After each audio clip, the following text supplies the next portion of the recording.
जश्न आज़ादी का मौका है। मैं तमाम अहले वतन को जश्न आज़ादी की बेहद मुबारकबाद पेश करता हूँ।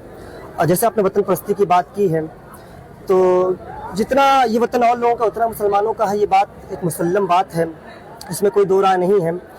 लेकिन आज जिस तरह से इस मुल्क को हिंदू मुसलमान और इन चीज़ों में बांटने की कोशिश की जा रही है, इस पर सिर्फ एक शेर जो पूरे पस मंज़र को बयान करता है कि चमन में इख्तलाते रंग बू से बात बनती है, चमन में इख्तलाते रंग बू से बात बनती है, तुम ही तुम हो तो तुम क्या हो, हम ही हम हैं तो हम क्या हैं।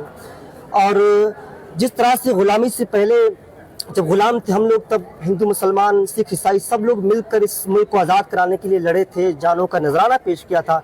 लेकिन आज आज़ादी के बाद जिस तरह से मुल्क को बांटने की कोशिश की जा रही है, इसलिए इसमें सबसे ज़्यादा जिम्मेदारी तलबा की है। तलबा इसके लिए खड़ा हो और तमाम देश को मुत्तहिद करे, और जो लोग बांटने की कोशिश कर रहे हैं उनको बेनकाब करने की कोशिश करें। शुक्रिया।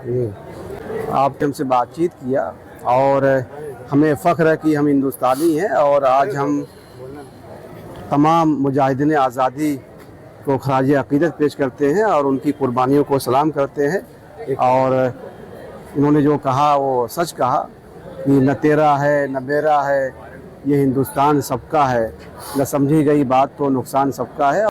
खबरों नजर चलने के लिए शमीम जराजपुरी, आजमगढ़।